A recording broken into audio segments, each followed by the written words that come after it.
سڵاو بەڕێزانم کاتتان باش بەرنامەی روماڵی ئەفتتان پێشکەش دەکەم یەکێک لەو بابەتانەی کە لە ئێستا و لە ڕابردوشدا قسەی زۆی لەسەرکراوە بابەتی فرەچەشنەکردنی سەرچاوەکانی داهات یا خۆدەوەی کە پێی دەوتێت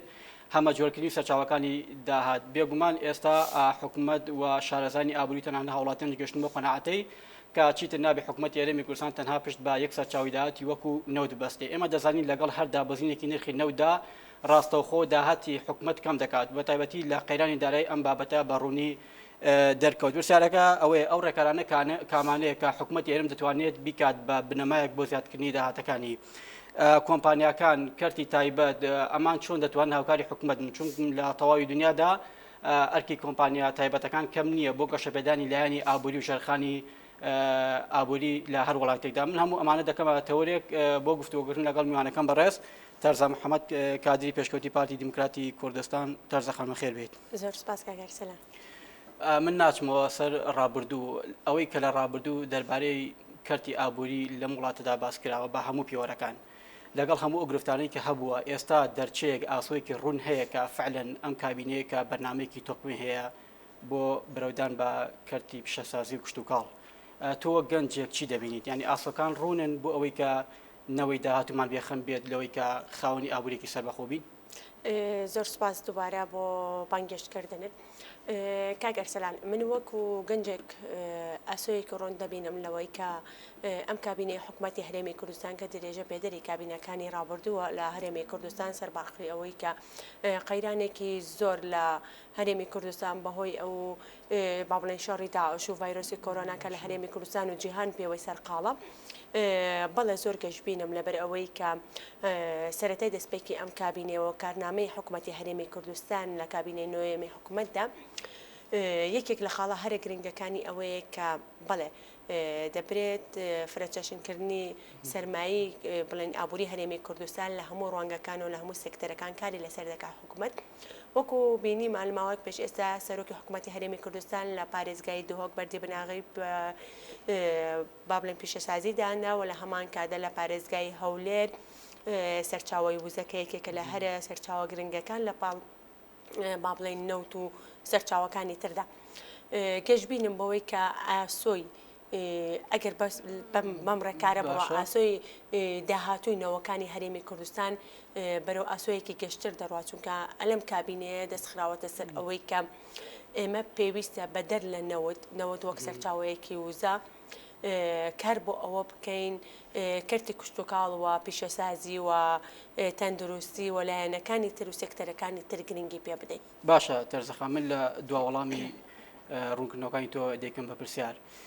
ڕەنگە ئێمە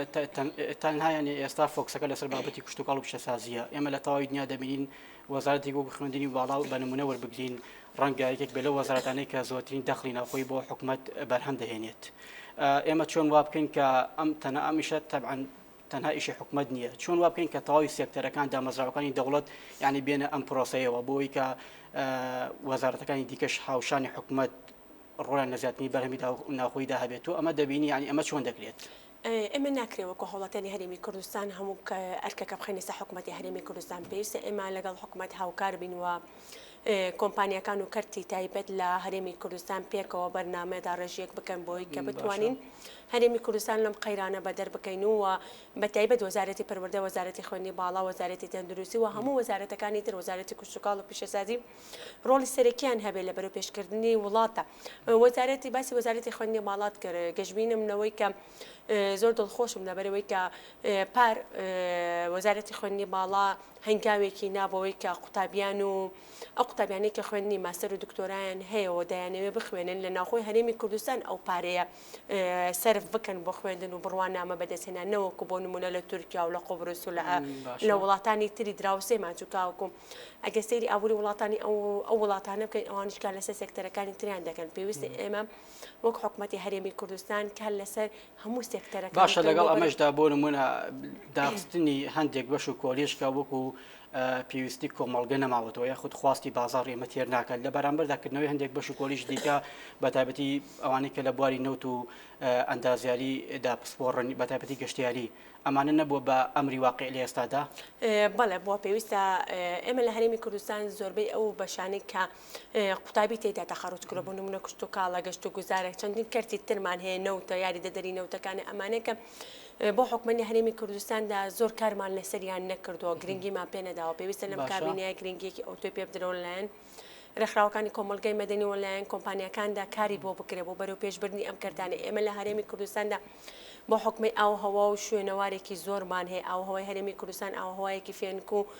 لە زستانە بەفراوی بۆڵە لە هاوینە ئاوهەوایەکی فێنکو مامناوەندی هەیە لە هەمان کاتدا چەندی شوێنی گەشتیاری و مێژووی ئاینیمان هەیە ئەمانە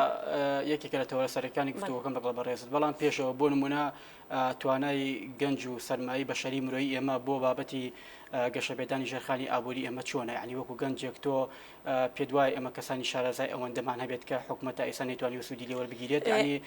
توانای گەنجەکانی ئێمە چۆن دەبینیت بۆ ئەم بابەتە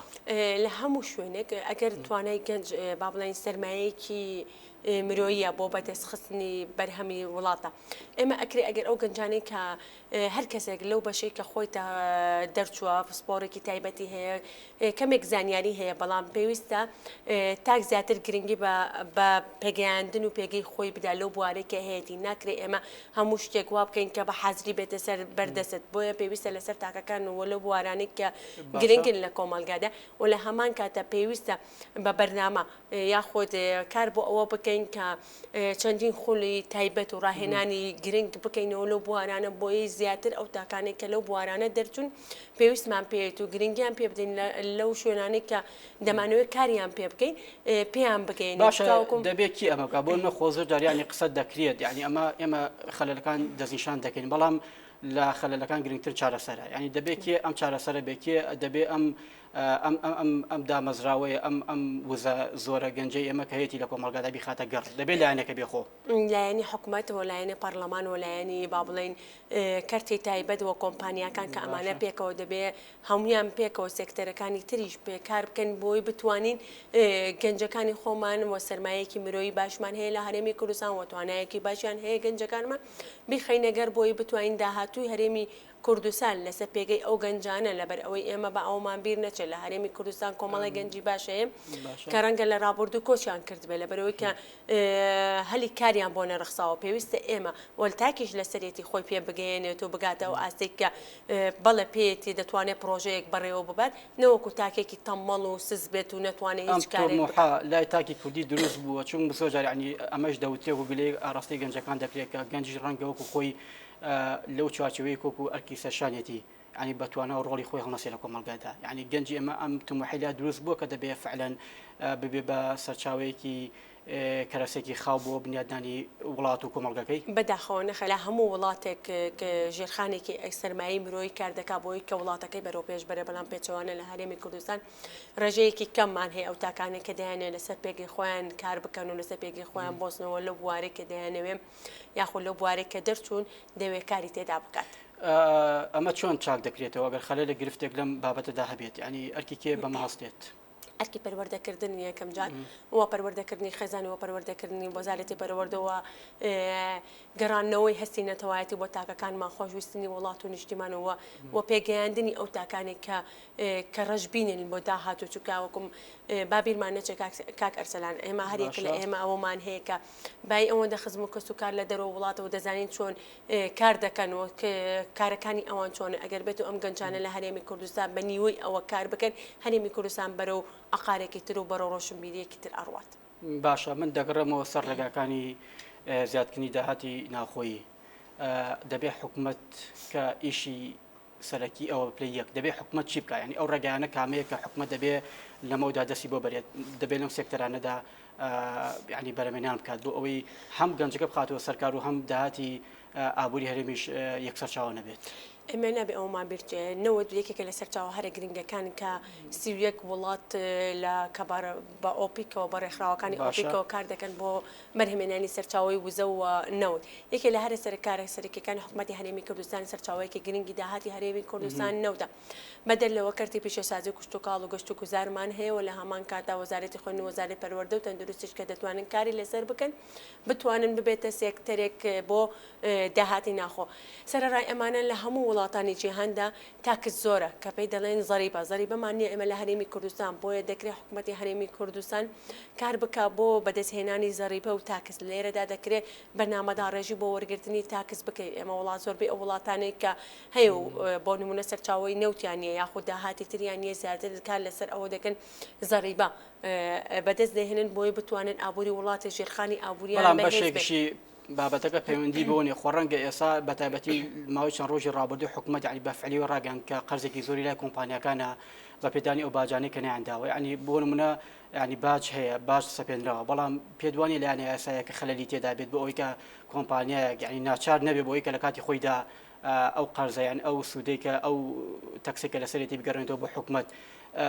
بابەتی دادوەری بۆ ئەمە چی دەڵێت؟ پێویستە یاساکان پێویستە یاساوە دادوەران لە هەرێمی کوردستاندا بە تایبەت دادوەرەی گشتیەکان کە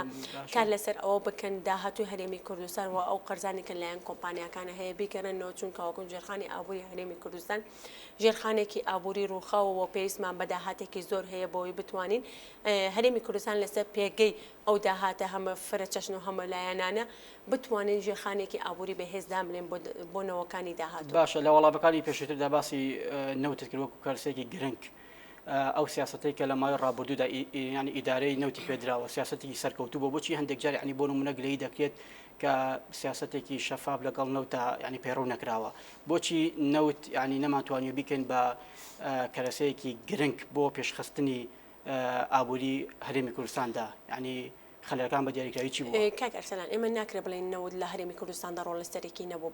بەڵکو بە پێچاوانە لە ساڵی 2007 تاوەکو قەیرانی 2014 نەوە ڕۆڵێکی سەرەکی هەبوو لە داهاتی هەرێمی کوردستاندا و ئەمەش بۆ ئەوە دەگەڕێتەوە کە بەڕێزت ئەڵەی بۆچی نەمانتوانێت ڕۆڵێکی سەرەکی یەکەم ڕۆڵی لایەنە سیاسەکانی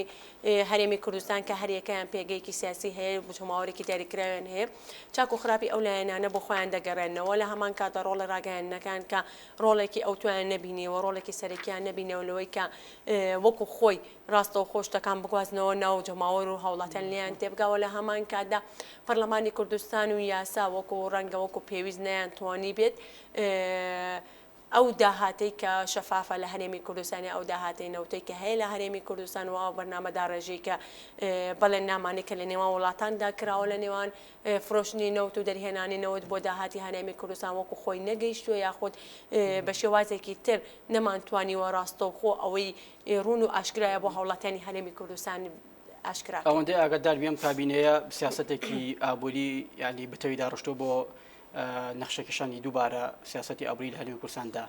ینی گەشتبینی بۆی کە ئەم سیاسەتە بچێتە خزمەتی چوارچێوەی خەڵکەوە چۆکم دەوتێ ینی چاوەڕوانەکان کەمنی لە بابەتی فرەچەشنەکەی سەرچاوەکانی داهات من پرسیارەکە بەڕوونی ئەوەیە بۆ نمونە جێبەجێکردنی یاسای چاکسازی وەکوی کە لە پەرلەمان دەرچووە و کەمکردنەوەی خەرجە ناپێویستەکان و دووبارە بەگەڕخستنەوەی بۆ بەرهێنانی ناوخۆی ئەمە دەکرێت و کوڕەگە چارەیەکی جدی سەیری بکەین بەڵێ لەبەرەوەی هەر لە سەرەتای دەست بەکاربوونی کابینەی نوێی حکوومەتی هەرێمی کوردستان کار بۆ یاسای چاکسازی کراوە کار بۆ ئەو بەرگە و بابەتانەی تر کرا کە سامانی سروشتی وڵات و سامانی ئابووری وڵات بە هەدەر دەدەن و لێرەدا حکوومەتی هەرێمی کوردستان پەنجەی خستۆتە سەر ئەو برینانەی کە لە کابینەکانی پێشووتر و یاخود لەم کابینەیەدا هەیە و پێویستە چارەسەری بکرێت و خۆشبەختانە هەنگاوی گرنگی بۆ نراوە پەرلەمان لایەنە سیاسیەکان هەمانگیان چۆنە بۆ ئەم بابەتانەی حکوومەت تا ئێستا ئیشەکان کارەکان بە ئاراستەیەکدا دەڕۆن کە ئەم پرۆژەیە شوێنی خۆی بگرێت ڕەنگە هەندێک ئاستەنگ دروست بێت لە ئاستی سیاسی و لە ئاستی پەرلەماندا بەڵام ئەمە ناکاتە ئەوەی کە بەربەستێکی گەورە بێت لە بەردەم ئەم کابینەیەدا چونکە وەکو وەکە هەمیشە وتراوە سەرۆکی حکوومەتی هەرێمی کوردستان بەڵێنی بە خەڵکداوە لە بەرەی گل دەمێنێتەوە و کار دەکات بۆ ئەوەی کە ئەم ئەو هەنگاوانەی کە چەندین ساڵە خەلەلی تیا چارەسەر بکرێت ناکرێت ئێمە لە ماوەی شەوە ڕۆژێکدا کۆی ئەو کێشە و ناوکۆکی و گرفتانەی کە لە بوارەکانی حکوومەتی هەرێمی کوردستان هەیە بە شەو ڕۆژێک چارەسەر بکرێت هەنگاوی با بڵێن سێکتەر هەیە سێکتەری وایە پێویستی بە ماوەی کاتی زۆرە و هیوایە پێویستی بە ماوەیەکی کاتی کەمتر هەیە بۆ چارەسەرکردنی دەگاتە ئاستێک فعلەن خەلەل بۆ بابەتی چاکسازی لە حکوومەتی هەرێمدا دروست بات بڕوان ناکەم لەبەرەوەی حکوومەتی هەرێمی کوردستان بە ئۆپۆزیسیۆن و بەلایەنە سیاسیەکانەوە پێکەوە بە هەمویان هاوڕان و پێکەوە دەیانەوە چارەسەری کێش و گرفتەکان بکەن لە هەرێمی کوردستاندا. بە دیوێکی تردا پرسیارەکە دەکەم بۆ نمونە هەماهەنگی و یەکڕیزی لایەنە سیاسیەکان تا چەند خزمەت بە خێراکردنی پرۆسی چاکسازی دەکات. ئەگەر بێتەوە هەموو لایەنە سیاسەکان لە هەرێمی کوردستان بە ئۆپۆزیسیۆن و بە حیزب سیاسیەکان و بە پەرلەمان و بە حکوومەتەوە پێکەوە هەمویان کار بکەن بۆ بەرەو پێشکردنی باشترکردنی سێکتەرەکان و چاکسازی و نەهێشتنی گەندەڵی لە هەرێمی کوردستاندا هەنگاوەکان خێراتر دەڕۆن چکاوەکە ئەگەر لایەنێک لەو لایەنانە بێتە بەربەز لە بەردەم چارەسەر و کێشەکاندا ئەوە لەوانەیەک بۆ ماوەیەک پرۆژەکان دوا بکەی یاخود چاکسازەکان دوا بکەی بەڵام لە هەمان کاتدا دڵنیان دەکەمەوە بەرنامەی حکوومەتی هەرێمی کوردستان وەک لە کارنامەی کابینەی نوێمی حکوومەتی هەرێمی کوردستاندا بۆ هاوڵاتیان و بۆ هەرێمی کوردستان هەمووی ئاشکراکرا کە بەڵێ ئێمە وەکو حکوومەتی هەرێمی کوردستان دەست دەخەنە سەر ئەو کارانەی کە دەیانەوێ بیکەن. لە ئێستادا زەمینەکە چۆنە بۆ جێبەجێکردنی بابەتەکە حتمما تەنها بە حکومت ناکرێمیشە دەبێت زەمینێکی کۆمەڵایەتی سیاسی ئابووری تا دوایی بۆ بڕەخسێنرێت. یعنی بەپلی یەکەمیش ڕەنگە ئەمە ئیشی حکومت بێکە ئەم بابەتە شۆڕکاتەوە بۆ کۆی سێکتەرەکانی دامەزراوەکان دەبێت حکومت چۆن قەنەعەت وا قەنەعەت لای هاوڵاتی و تەنانەت لای سیاسەکانی دروستکات کە هەمویان پێکەوە ئەم پرۆسەیە بێنە شوێنی خۆی. با کاکەر سەلام ڕوونتر بڵێ حکومت بێک هاتووە لە لایەنە سیاسەکان بەشەرجەم لایەنە سیاسەکان لە هەرێمی کوردستاندا بەجارن لە حکوومەتی هەرێمی کوردستانە هەرێکیان وەزیر و وەزارەتێک و کۆمەڵێک ڕاوێژکاری تێدایە ئێمە پێکەوە دەکرێت یانەوە حکومت دەکرێت پێکەوە گفتوگۆ بکەنەوە لەگەڵ پەرلەمان وەکو لە پێشووتر ئاماژەم پێیان لە سەرەتای قسەکانمان دەبێ هاوڵاتیان کەرتی گشتی کۆمپانیا حکومت پەرلەمان هەمومان پێکەوە پەنجە بخەینە سەر ئەو برینانە بۆی بتوانین ساڕێژیان بکەین پێکەوە کار بکەین بەڵام ئەرکی حکومت لە هەموو لایەنەکانی تر زیاترەوە ئەرکی پەرلەمان بۆی کە یاسا دەربکات و بڕیار بدا لەسەر جێبەجێکردنەوەیە و لە هەمان کاتا یاسادانەر و یاسا دادوەرانی گشتی لە هەرێمی کوردستان ئەرکیان قورسرە تاوەکو ئەوانی تر بۆیە پێویستە هەمومان پێکەوە کار بکەین بۆ ئەوەی بتوانین کوردستانێکی ئارام و ئابوووریەکی سەقامگیر لە هەرێمی کوردستان جێگیر بێت. باشە کەواتە هەموو ئەوانەی کە باسمەکرد لە کۆی ئەم تەوەرەدا ئەگەر ئەم خاڵانەی کە بەڕێزت باست کرد بۆ برەودان بە ژێرخانی ئابووری ئەگەر جێبەجێ بکرێ وەکو خۆی لە نێو دووکەوانەدا لێکەوتە ئەرینەکانی چی دەبێت لەسەر کۆی کۆمەڵگە؟ کاکە ئەرسەلان با ئێمە ئەوەمان بیر نەچێت ئێمە لە هەرێمی کوردستاندا نازانین بەیانی دووبیانی قەیرانی ئابووری یاخود قەیرانی سیاسی چی لە هەرێمی کوردستان دەکات چونکە بەڕاستی گۆڕانکاریەکان ناوچەکاندا گۆڕانکاریەکانی ڕۆژهەڵاتی ناوڕاست گۆڕانکاریەکانی جیهان نازانین ئاراستی بۆ هەرێمی کوردستان چی و لە چ ڕوانگەیەکەوە دەکرێت بەڵام ئەگەر هیچ کێش و ئاستەنگێک لە نێتە بەردەم کابینەی حکوومەتی هەرێمی کوردستان و نێتە بەردەم ئەم بەرنامانە بە دڵنیاییەوە لە ماوەی چەندی ساڵی کورد ئەنی ئێمە ناکرێت بڵێن چەندی ساڵی زۆری دەیە بۆ خایاندنی چارەسەرکردنی کێشەکاندا بەڵام ئێمە ئەگەر بێت و چاو لە وڵاتانە بکەین چەندین وڵاتمان هەیە بۆ نمونە ئەڵمانیا بەریتانیا ئەمریکا ئەمانە بۆ ماوەی چەندین ساڵ گەشتونەتە ئەو پێگەی 200 ساڵ 300 ساڵ بەڵام ئێمە چەندین وڵاتی عەرەبیمان هەیە کە لە هەمان کاتدا بە ماوەیەکی کورد توانیوێتی خۆی لەو قەیرانانە و لەو کێش و گرفتانە ڕزگارکە کە تووشی بۆ ئێمەش دەکرێت وەکو حکوومەتی هەرێمی کوردستان کارنامەی ئەو وڵاتانەی کە بە ماوەیەکی کورد توانیوێتی ژێرخانێکی ئابووری بەهێز بێنێتە وڵاتەکە ئێمەش دەتوانین بۆ ماوەیەکی کورد ژێرخانێکی ئابووری پتەوە گرنگ بۆ هەرێمی کوردستان دەسەبەرکەین. کەواتە گواستنەوەی ئەزمون و شارەزای وڵاتان لە تێپەڕاندنی ئەو دۆخە سەختە ئابووری کە لە هەر وڵاتێکی عەرەبیە خۆت ئەوروپیدا هەبووە گواستنەوەی بۆ ئێرە و دووبارە بەرهێنان تێدا تا چەند گرنگە بۆ ئەوی کە ئەم پرۆسەیە بە شوێکی باشتر جێبەجێ بکرێت؟ زۆر گرنگە چونکە ئێمە چەندین ڕاوێژکار و چەندین شارەزا و پسپۆڕی بوارەکانمان هەیە و پێویستە ڕای ئەوان وەرگێنێ ناکرێت دەقەودەقی ئەو کارنامانەی حکوومەت و لایەنەکانی تر لە وڵاتانی تردا بێنین لە کارنامەی هەرێمی کوردستاندا جێبەجێ بکرێت بەڵام دەکرێت سوود لە خاڵە گرنگەکانی لەگەڵ چوارچێوی هەرێمی کوردستان دەکرێت کاری لەسەر بکەین. باشە من دەگەڕم سەر بابەتی ژینگە پێم وابێ دوورنزیک بەڕێزت بابەت تێ لەسەر بواری ژینگە ئەو خاڵانە ئەو گرفتانی کە تۆک و شارەزایەک لایانی کەم لە بواری ژینگە پێی گەشتویت چین گرفتەکان چین بوو ئەوەی ئێمە تا ئێستا نەمانتوانیەوە کە کەرتی گەشتیاری بکەین بە کەرتێکی سەرەکی داهات لە هەرێمی کوردستاندا. ئەمە کێشێکی ئەوەمان هەیە لەبەرەوەی کە نەمانتوانیەوە کە گرنگی بە کەرتی گەشتیار و گەشت و گوزار بدەین لە هەرێمی کوردستاندا یەکەم ڕەنگە لەبەرەوەی کە پلانێکی استراتێجی ئۆتۆمان نەبوو بێت لەلایەن دەستەی گەشت و گوزاری هەرێمی کوردستان و ڕەنگە ساڵانی ڕابردوو لە چاو ئەم ساڵدا گەشت و گوزارەکان زیاتر ینی باڵێن گەشتیارەکان زیاتر و لە هەرێمی کوردستان کردەوە بە تایبەتی ئەوانەی خواروی عێراق باڵێن زیاتر هاتوون بۆ هەرێمی کوردستان کە ئەمە ژوای کردوتە هاتێکی زۆر بێتە ناوچەی هەرێمی کوردستانە بەڵام ئەم ساڵ بەداخەوە بەهۆی ڤایرۆسی کۆرۆناەوە کێشەکانی تردا نەیانتوانیوە گەشت بکەن. ئەمە یەکێک لە هۆکارەکان دووەم ڕێگاوبان کە هۆکارێکی سەرەکی ڕێگاوبان بۆ شوێنە گەشت و گوزارانی کە ئێمە هەمانە ئێمە چەندی شوێنی گەشت و گوزارمان هەیە لە ناوچە جیاکانی هەرێمی کوردستان بەڵام ڕێگاوبانێکی ئەوتۆیان نییە و یاخود بە شێوەیەکی ئەو شوێنی گەشت و گوزارانی کە هەوڵاتیان سەردانی دەکەن چ مێژووی بێ ئاینی بێ یاخود هەر شوێنێکی تر بێ وەکو پێویست خزمەت گوزاری بەدەست نەگەشتەوە پێویستە حکوومەتی هەرێمی کوردستان یاخود کەرتی تایبەت یاخود کۆمپانیاکان کە لەسەر ئەوە بکەن کە قەرزی بچووک بدەن بۆ هاوڵاتیانی خەڵکی ئەو ناوچانە بۆی بتوانن ئەو پرۆژانە بە شێوەیەکی مۆدێرن سەرنجڕاکێژ ینی وا بکەن کە زیاتر گەشتیار ڕوو بکاتە ئەو ناوچانە و داهاتێکی باشتر بۆ هەرێمی کوردستان دەستەبەر بکەن. با بیرمانەچە ئێمە نزیکترین شوێنمان ئێرانە کە دراوسەیەکی زۆر نزیکمانە بۆ هەر شوێنێکی مێژووی یاخو شوێنێکی گەشتیاری کە هاوڵاتیان سەردانی دەکات ئەگەر هاوڵاتیانی بیانی بێ دووقات پارەی لێوەردە و ئەگەر هاوڵاتیانی شارەکەی خۆی بیان خەڵکی ئەو شارە بێ کەمتر لەوە وەری ئەگری ئێمەش دەتوانین پلان و استراتێژێکی ئەوتۆمان هەبێ و لەلایەن کەرتی وەبەرهێنان و کەرتی گەشت و گوزار ئەمانە لە حکوومەتی هەرێمی کوردستان بەرنامەیەکی گرنگ دابڕێژن بۆی بتوانن سەرمایەیەکی گرنگ چکە بەڕاستی هەرێمی کوردستان ئاو هەوا شاخ و داخ و ئەو شوێنە مێژویانەی هەیە ئەو شوێنە خۆشانەی کە لە هەرێمی کوردستان هەیە زۆر کەم لە وڵاتانی تردا دەستەبەر دەکرێت بەڵام بەداخەوە کە ئێمە نەمانتوانین وەکو پێویستوتی لێوەرگری ئەو دەورەی کە لە مای ڕابردوو لە پەیوەندیدارەکان بە ژینگە دەستەی ژینگە دامەزراوەکانی دیگە بەڕێبەرایەتەکانی ژینگە دەورێکی باش بۆ بە ئاراستەی پێشخستنی کەرتی گەشتیاری لە هەرێمی کوردستاندا تۆ بۆ خۆلی ڕازیت تا ڕادەیەک بڵێ ئەمە ئەوما بینەچە لە ساڵ 2007 ئەفۆن لە ساڵ 2007 تاوەکو 2014 تا شەڕی داعش بە ئەگە سەیری ئامارەکان بکەین گەشتیارێکی زۆر ڕوو لە هەرێمی کوردستان کردووە ئەمە ئەوە ناگەیەنێ کە بڵێن دەستەی وەبەرهێنایان دەستەی گەشت و گوزار لە ئاستی پێویستدان نەبوون و هیچیان نەکردەوە بەڵام دەکرێت ئەکەم و کورتیان هەوە ئەوکەم و گۆڕیانە چارەسەر بکەین بۆی گەشتیاری زیاتر ڕوو لە هەرێمی کوردستان بکەن. حکوومەتی هەرێم بۆم بابەتە هیچ بەرنامەیەکی ڕوونی هەیە ئەوەی کە تۆ پێگەشت بیت لە ساڵانی ڕابردوو هەیە بوو لەم کابینەیەشدا هەیەی بەدڵنیایەوە لەبەر ئەوەی لەم کابینەی حکوومەتی هەرێمی کوردستان کار بۆ هەموو سێکتەرەکان دەکرەوە بە تایبەت ئەو سێکتەرانەی کە ڕۆڵی گرنگیان هەیە و سەرنجی زیاتر خەڵکی بیانی ڕادەکێشن بۆ هەرێمی کوردستان کە لە ئەمەش وا دەکا گەشت و گوزارێکێک بلەوە هۆکارانەی چونکە وەکم بەڕاستی ئاسەوار و شوێنەوارە مێژوویەکانی هەرێمی کوردستان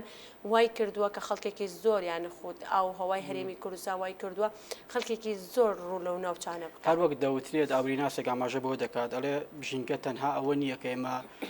لە ڕووی اقتصادیوە بڕێک پارەمان دەستکەوێت تەنانەت هێزێکی نەرمیشە بۆ ڕاکێشانی چاوی دەرەوە و دنیای دەرەوە بۆ ئەوەی کە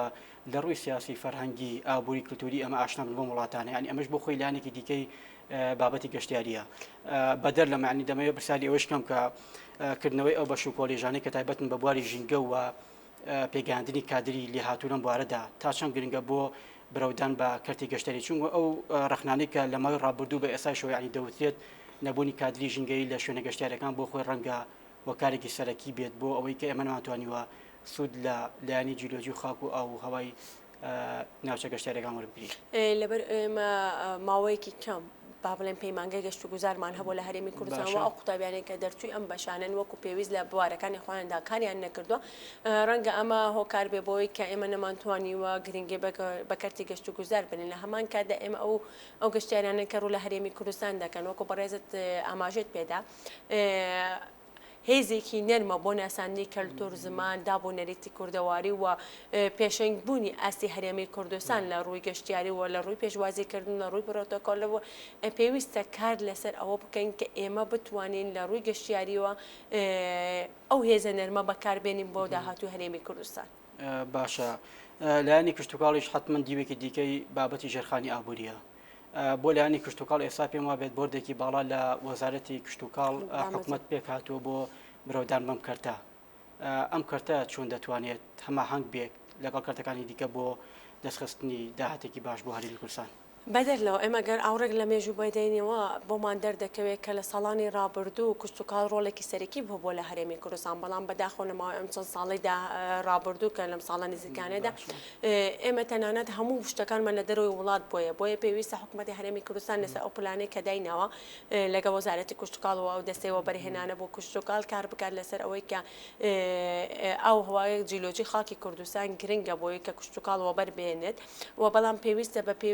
بەپێی بەرنامەیەک بێت چکاوەکوم هەر ناوچەیەک بۆ بابەتێک ئەگونجە هەر ناوچەیەک بۆ جۆرە بەروبوومێک ئەگونجەوە پێویستە جوتیارەکان کار لەگەڵ حکوومەتکەن بەپێی ئەو داواکاریانەی کە هەیەنەوە حکوومەتی هەرێمی کوردستانیش هاوکاریان بێ بۆ پێدانی با بڵێن باشترین تۆڵ لە دەرەوە بیهێنێت لە ناوخۆی هەرێمی کوردستاندا کاری لەسەر بکرێ یاخود ئەو موادە کیمیایانە یاخود ئێتر ئەو کەرستانەی کە بۆ جوتیارەکان ینی ڕوونکردنەوەکی تر لەسەر قسەکانی بەڕێز خۆڕەنگە ئێستا ئێمە لە ڕووی هەمەجۆرکردنی سەرچاوەکانی داهات بە تایبەتی بەروبوومی میوەکان ئاستی خۆبژێویمان هەیە بە هەرێمی کوردستاندا بەڵام خۆگلەیەکە لەوەیە کە بۆ نمونە کاتێکتە سنوورێک یا دەواازەیەکی نێودوڵەتیدا دەخێت فعلەن ئەم نرخانە دووقات زیاد دەکات ینی بە تەنها داخستی دەواازە سنوورەکان و باشخستنە سەر هەندێک بەروبوومی هاوردا دەتوانێت کەرتی کشتتوکاڵ ئێمە بەرەو پێشبارێت یاخود بەدەر لەمە دەبێت چی تر بکرێت کاکە پێویستە ئێمە بە بەرنامە کار بکەین لە ئێستادا ناکرێت ڕاستەخۆر سنوورەکان داخوێن با بڵێن کەرتی کشتتوکاڵی هەرێمی کوردستان لەو ئاستەیە کە ڕەنگە بتوانێت بەشی ناوخۆی هەرێمی کوردستان پڕ بکاتەوە بەڵام ئێمە ئەمانەیە کار بۆ داهاتوو بکەین کە بەروبوومی هەرێمی کوردستان بە بازارەکانی جیهان بفرۆشین بۆی ئێمەش بتوانین هاوردە و ناردنی بکەین لە نێوان وڵاتاندا. باشە ئامادەی جوتیاری ئەمە چۆنە بۆم بابەتە ینی ئێمە کەرەسەکەمان هەیە بۆ نمونە لایانی زەویمان هەیە کەشواکەمان هەیە جوتیارێکی باشمان هەیە ینی ئێستا لەسەر چی بۆ ساڵ ئەم پرۆسەیە ینی بۆ دەست پێ ناکات زۆربەی لادەکانی ئێمە لە ئێستادا چۆڵ بوون ینی وەکو پێویست نییە بەروبوومەکان تەنها بەشی ناوخۆ یاخۆ بەشی ناوخۆی خێزانەکان ئەکا بۆیە پێویستە کار بۆ ئەوە بکرێژ ژینگەیەکی لەبار و گونجاو بۆ ئەو لادێنیشینەکان دەستەبەر بکەین بۆی بتوانین ئەو خێزانانێک کە پێشووتر کاری جوتیاریان کردووە بگەڕێنەوە سەر کە ئیش و کار و پیشەکانی خۆیان وە لە هەمان کادا حکوومەت وەزارەتی کشتتوکاڵ کە ئەرکێتی باشترین بەرهەم بێنێتە هەرێمی کوردستان بۆی بتوانێت لە داهات و کاری لەسەر بکە. ڕەنگە بە پلەی یەکەم ئیشی هەموو ئەمانە پەرلەمانیش بێبەش نەبێت لەم بابەتە ینی لیژنەکانی کشتتوکاڵ کە فعلەن کە خۆیان بە داکۆکردکار لە لایانی جوتیاری ئەمە دەزانن ینی ئەبێ ئەوان چی بکەن. کاک ئەرسەلان هیچ کامێک با بڵێن هیچ سێکتەرێ لە سێکتەرەکانی حکوومەت بێبەش نییە بێبەری نییە پەرلەمانە هاوڵاتیە کە خەڵکی پێڵێن کارەکە جوتیارە دەستەی وەبەرهێنانی کشتتوکاڵە وەزارەتی کشتتوکاڵە ئەمانە هەمومان پێکەوە دەتوانین کوردستان لە ڕووی کشتتوکاڵەکەی من ڕێک مەبەستمەوە بوو ینی هەمی خۆی بە بەرپرس دەزانێت لەم بابەتە و ینی حاڵی کشتتوکاڵیش ئەوەیە کە دەیبینین ینی بۆ هەوڵەکان بە ئاراستەیەک دانین ئەم کێشانە چارەسەر بکرێن. کاک ئەرسەلان لەبەر ئەوەی کە هۆکاری قەیرانە داراییەکان یەکێکە لەسەر چاوەکانەوە لە هەمان کاتدا جوتیارەکان ئەو بەروبوومە ئەچێنن کە خۆیان ئەیانێنێک ئەو بەروبوومە ئەچێنن کە لە کە بڵێن با بڵێن وەزارەتی کشتتوکاڵ پێویستی بۆیە پێویستە لێک تێگەیشتن هەبێت لە نێوان وەزارەتی کشتتوکاڵ و لە نێوان هاوڵاتیان واتە جوتیانان لەبەر ئەوەی کە با ئەوما بیر نەچێ ماوەیەک پێش ئێستا بەرهەمی تەماتەی ناوخۆی کێشەی و گرفتێکی زۆری دروست کرد بەڵام ئەم تەماتەی ئەبێ بۆ دۆشاو یاخود نابێت خۆشبەختانە لە پارێزگای سلێمانی و کارگەی دۆشاو کرایەوە لە هەمان کاتدا لە پارێزگای دۆهۆک بۆ نمونە کارگەی دۆشاو کرا ئەمانە سەرچاوەن بۆ داهاتی ناوخۆی هەرێمی کوردستان و بە فیڕۆنەدانی ئەو بەروبوومەی کە لە کوردستان بڵێ بە زانستیکردنی بەرهەمەکانی کشتتوکاڵ بۆ خۆی دیوێکی دیگی بابەتەکەیە پێویستە ئەو بەرهەمە لەگەڵ ئەو خاکە بگونجێ کە ئێمە دەمانێت با باسی ئەوەی بەڕێزت کرد باسی جوتیان ئێمە جوتیارێکی نمونەیەمان هەیە لە شارە زۆر سەیری بەرهەمەکانی ئەو کەوسەری بەرهەمەکانی جوتیارانی ترکە بۆیە پێویستە بە شێوازێکی زانستی ئەو قوتابیانەی کە لە بەشی کشتتوکاڵ تەخەڕوجیان کڕێ ئێمە بەشێکمان هەیە کشتتوکاڵە چەندین سێکتەر چەندین بەش ئەگرێتەوە ئەم کۆلێژە بەڵێ چەندین بەش ئەگرێتە پێویستە ئەو تاکانێک کە دەرچوونەوە حکوومەت سوودیان لێ ببینەوە مهندیسە ئاخۆت قوتابیە یاخۆت جوتیارە هاوکار بێ بۆی بتوانین پێکەوە هەمومان کشتتوکاڵێکی زانستی باش بەرهەم بهێنێ بۆی ببێتە ئابوووریەک بۆ کوردستان. ئەگەر کۆی سەرنجەکان و چڕکەیتەوە لە یەک خاڵدا وەکو کۆتای بەرنامەکە پێم بڵێ گەشتبینی بە هەموو ئەمانەی کە باسمان کرد لە ئایندەیەکی نزیکدا لە چەند ساڵی داهاتوودا بتوانین بەرهەمی ئەم قسانە بچنینەوە. بەدڵنیایەوە ئەگەر بێت و با بڵێن ڕوئیای هەرێمی کوردستان یاخود ئەو گۆڕانکاریانەی کە لە جیهان و ناوچەکەدا ڕوو ئەدا کێشەی گەورە بۆ هەرێمی کوردستان دروست نەکرێت و نەبێتە ئاستەنگ لە بەردەم هەرێمی کوردستاندا چونکە وەکوم هیچمان چاوەڕێی شەڕی داعشمان ناکرد، هیچمان چاوەڕێی ڤایرۆسی کۆرۆنامان نەئەکرد کە جیهان پێوەی سەرقاڵە. ئیشەڵا لە ئایندەیەکی نزیکدا هەرێمی کوردستان ئەکاتە ئەو خەڵەی کە هەمومان چاوەڕوانی ئەەکەین لەبەر ئەوەی ئێمە وەکو گەنجی ئەم وڵاتە و لە هەمان کاتدا بۆنەوەکانی داهاتوومان هەوڵ دەدەین و گەشتبینم بەوەی کە ئەم کابینی حکوومەتی هەرێمی کوردستان کە پەنجەی خستۆتە سەر خاڵە لاوازەکان و خاڵە باشەکان و وەنەهێشتنی گەندەڵی و چاکسازیکردن و لە هەماندا فرەچەشنکردنی ئابووری. بۆیە دڵنیام لەوەی کە چەند ساڵێکی داهاتوو چکاوەکم ناکرێ ئێمە بە ساڵێک و دوانوسیانەوە چەند ساڵی داهاتوو حکوومەتی هەرێمی کوردستان دەبێتە خاوەنی ئابوورێکی سەربەخۆی جگە لەنەوە. تەرزە محەممەد کادری پێشکەوتی پارتی سپاس بۆ زانیاریەکانی سپاس بۆ ئامادەبوونێت. سپاس بۆ وەرز دووبارە بەخێر. بینەرانی بەڕێز و خۆشەویست ساتەوەرێکی دیکە بەرنامەیەکی دیکە بە هیوای تەندروستێکی باش بۆ هەموو لایەک.